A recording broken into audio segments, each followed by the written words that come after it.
नमस्कार दोस्तों, मैं हूं गौरव और आज की जो अपडेट है, मैं पटना हाई कोर्ट का जो रिक्रूटमेंट आया असिस्टेंट के लिए, ये आपको पता होगा कि लास्ट में 2016 के लास्ट में आया था और अभी जो आया है तो इसका 6 से एप्लीकेशन स्टार्ट हो गई है। एप्लीकेशन आप उसके वेबसाइट पे जाके भर सकते हैं, फिल कर सकते हैं और लास्ट डेट इसका जो है 7 मार्च।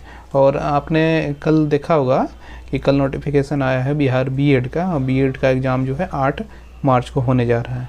अभी संभावित टेंटेटिव डेट दिया हुआ है, लेकिन आगे संभावना जाहिर होती है कि अगर एक बार डेट दिया, कोई तरह की दिक्कत हुई नहीं, उन्होंने अपने हिसाब से जांच पड़ताल कर लिया है, तो अगर नहीं कोई दिक्कत है तो देगी ही देगी, एग्ज़ाम होगा ही होगा।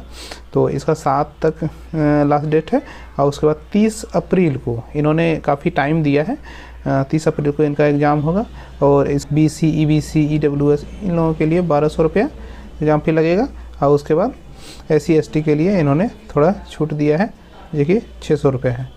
और आगे देख लेते हैं क्वालिफ़िकेशन के बारे में हम लोग कि क्वालिफ़िकेशन जो चाहिए इसके लिए ग्रेजुएट लेवल का क्वालिफ़िकेशन चाहिए। आपको ग्रेजुएशन किसी भी यूनिवर्सिटी से पास होना चाहिए और कम से कम 6 महीने का कंप्यूटर कोर्स का डिग्री होना चाहिए, सर्टिफिकेट होना चाहिए, तभी ये कंसीडर करेंगे, आपको अप्लीकेबल करेंगे एग्ज़ाम फॉर्म भरने के लिए। एज लिमिट का देख लेते हैं तो एज लिमिट तो काफ़ी ज़्यादा है। अनरिजर्व 2 या EWS मेल है, वो मैक्सिमम 37 ईयर्स तक होने चाहिए, उससे ज़्यादा नहीं।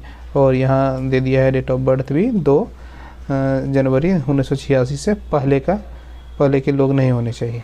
तो अभी आगे देखते हैं कि EWS और फीमेल में अनरिजर्व्ड है और EWS फीमेल में, तो फीमेल के लिए 3 साल की छूट दी गई है 2 जनवरी 1983 तक के लिए।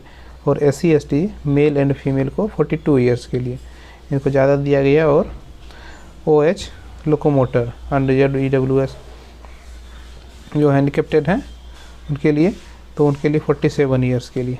Upper age limit for those employ under central government और government of Bihar shall be relaxable.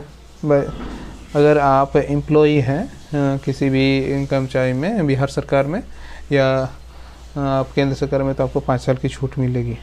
तो अभी हम लोग देख लेते हैं कि ये जो पोस्ट निकली है, कितनी पोस्ट, ये 550 पोस्ट के लिए कहा गया है। तो 550 पोस्ट में अनरिजर्व्ड का जो पोस्ट है 236 प्लस 2 बैकलॉग। और ऐसी अभी इसमें देखते हैं कि इसमें रिजर्व रखा गया है। यहाँ जैसे देख लेते हैं हम लोग कि 35% सीट रिजर्व रख लिया गया है वोमेंस के लिए और 4% सीट हैंडीकैप्टेड के लिए। तो अभी रिजर्वेशन का लिस्ट इसमें दे दिया गया है कि शेड्यूल कास्ट के लिए 16% और शेड्यूल ट्राइब्स के लिए 1%, एक्सट्रीमली बैकवर्ड क्लासेस के लिए 18% और बैकवर्ड क्लासेस के लिए 12% और इकोनॉमिकली वीकर सेक्शन जो है EWS के लिए 10%। और उसके बाद जो इन सभी को छोड़ के बचेंगे तो वो अनरिजर्व में जाएंगे। तो अभी आगे बढ़ते हैं। तो इसका सिलेबस जो ये 5 पार्ट में क्वेश्चन पूछने का कह रहे हैं कि जनरल अवेयरनेस जो होगा इनका 25 नंबर का होगा, रीजनिंग भी 25 नंबर का और जनरल इंग्लिश भी 25 नंबर के, ये तीनों मिला के 75 नंबर्स हो गए। और हिंदी 15 नंबर के, तभी 90 नंबर हो गए। कंप्यूटर अवेयरनेस 10 नंबर का 100 नंबर हो गए।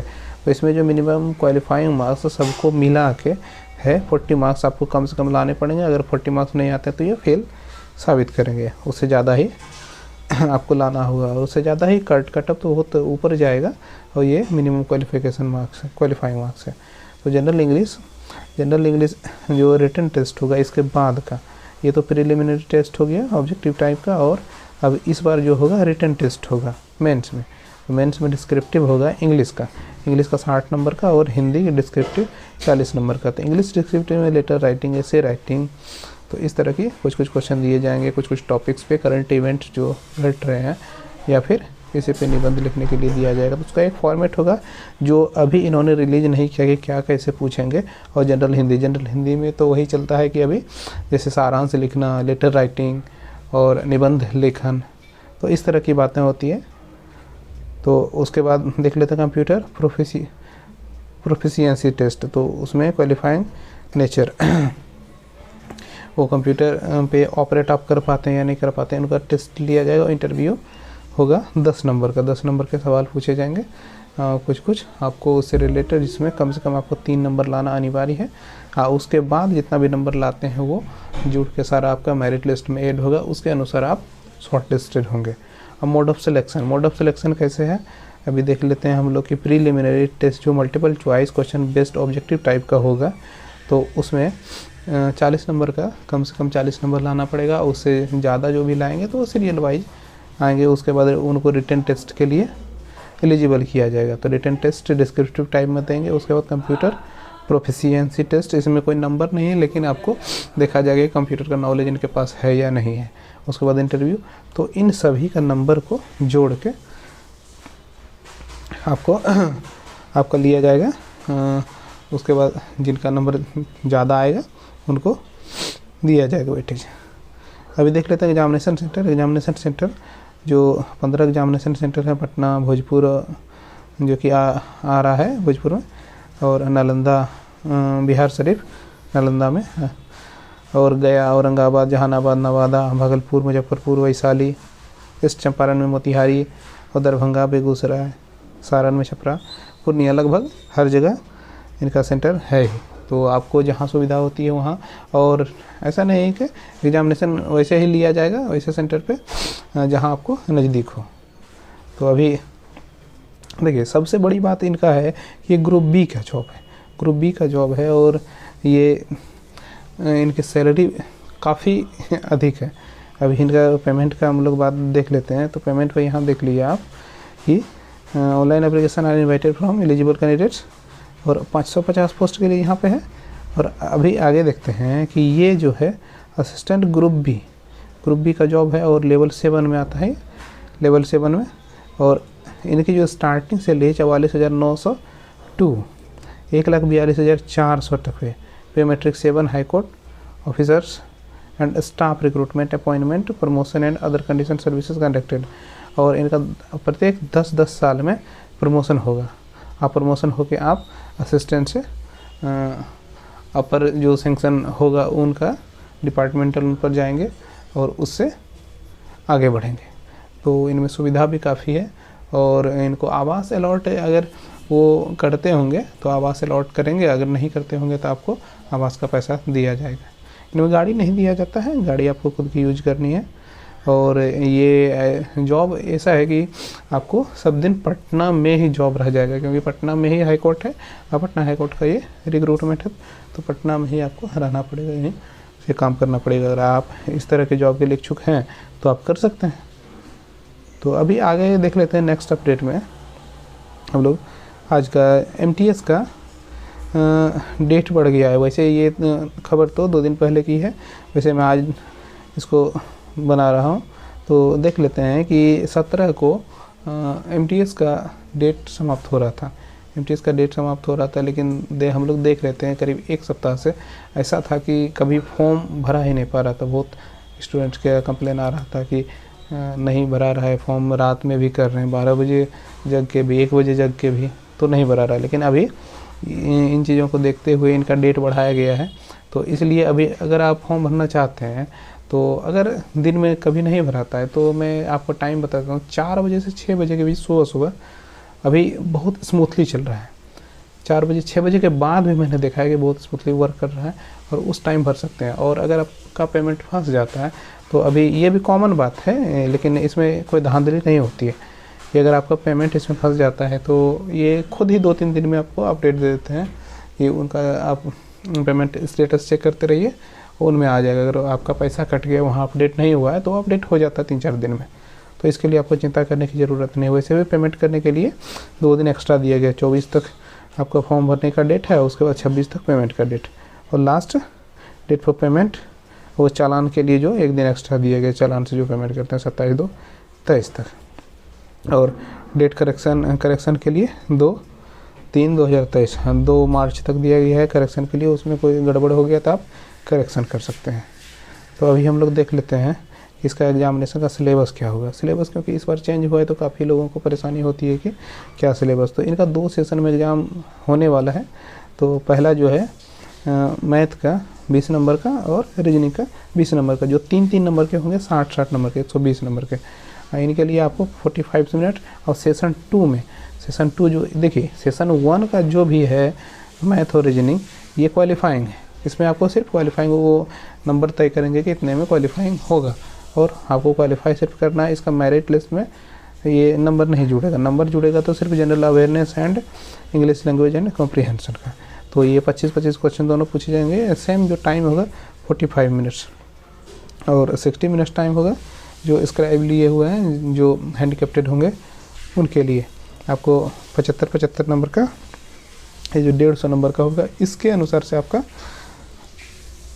बनेगा इसका मेरिट। तो इसलिए इस बार की जो ये है काफ़ी इम्पोर्टेंट है। और इसका हम लोग देख लेते हैं कि एग्जामिनेशन फॉर्म कैसे हम लोग भरते हैं। तो अगर आपने एसएससी का कोई भी फॉर्म नहीं भरा है तो सबसे पहले आपको रजिस्ट्रेशन पे जाके रजिस्ट्रेशन करना पड़ेगा। उसमें ड्यू है आधार, अगर आधार है तो आधार नंबर डालिए, अगर नहीं है तो नहीं डालिए। अगर है भी, अगर आप नहीं देना चाहते हैं तो आप नो करके आगे बढ़ सकते हैं। लेकिन कोई आपको आई कार्ड देना पड़ेगा, आई कार्ड का नंबर आपको देना पड़ेगा। उसके बाद नेम वगैरह दे के सब कुछ करके आगे बढ़ाइए, आगे बढ़ा के सबमिट कीजिए।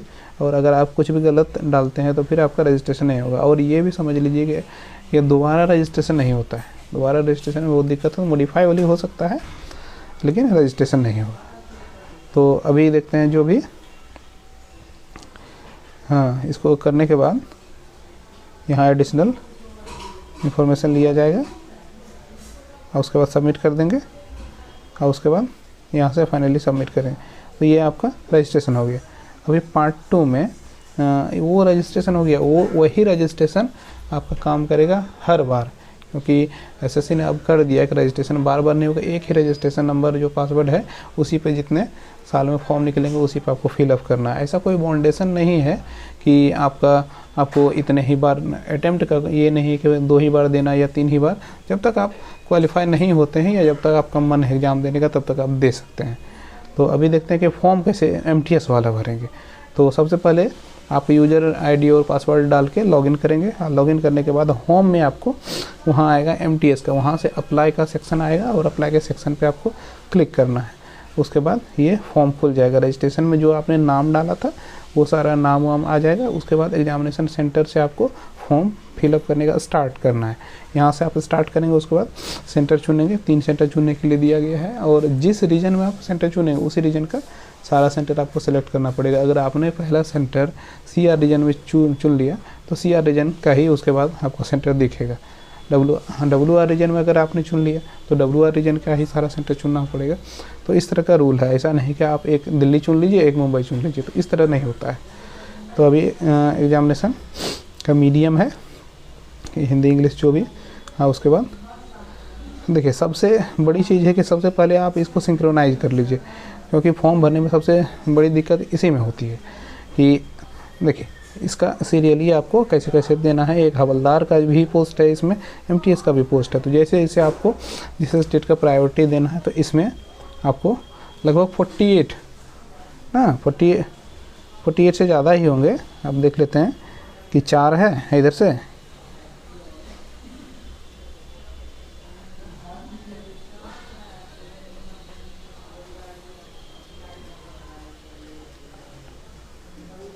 हाँ लगभग 62 इसमें खाचा बना हुआ, 62 डेटा फीड करेंगे। इसी के कारण दिक्कत हो रहा है हर किसी को फॉर्म भरने में। तो सबसे पहले क्योंकि ये सिंगल डालना पड़ता है इसमें, तो सिंगल इसमें डाल के उसके बाद फिर यहाँ से आप आगे बढ़ेंगे। और यहाँ जैसे कि आप ग्रेजुएशन का डालेंगे, उसके बाद यहाँ 10th का सेलेक्ट करेंगे इसमें 22 नंबर में। और उसके बाद यहाँ से आप पास्ट सेलेक्ट करेंगे तो खुद ही आपको बोर्ड आ जाएगा और यूनिवर्सिटी आ जाएगा, स्टेट और बोर्ड। उसके बाद रोल नंबर भी आ जाएगा, परसेंटेज आपको खुद से डालना है। तो डाल के आप फ़ोटो रिसेंट वाला चुनेंगे और फ़ोटो और साइन। और उसके बाद यहाँ से कैप्चा कोड डाल के एग्री पर टिक करके आगे बढ़ेंगे, प्रीव्यू करेंगे। उसके बाद सबमिट करने का ऑप्शन आएगा। तो फ़ोटो के लिए इन्होंने एक जारी किया है कि कैसे कैसे फ़ोटो देना है। तो इस तरह का एक्स्ट्रा कलर वाला ब्लर वाला फ़ोटो जैसे कि इस तरह का नहीं देना है, इस तरह का कटा हुआ फ़ोटो नहीं देना है, इस तरह का कैप वाला फ़ोटो नहीं देना। अब बिल्कुल आपको फ़ोटो देना तो इस तरह डिसेंट एकदम सीधा सीधा वाला फ़ोटो। अगर आपको इस तरह का ब्लर वाला देते हैं या टू डार्क वाला, ये सब इनने लिख दिया है, ये इन्वर्टेड टू डार्क, ये भी नहीं चलेगा आपको, विद गूगल्स भी नहीं चलेगा। और ये उल्टा फ़ोटो दे दी थी भी नहीं चलेगा, टू स्मॉल नहीं चलेगा, और ये चश्मा वाला फ़ोटो तो बिल्कुल चलेगा ही नहीं। तो इस तरह की गलतियाँ करते हैं।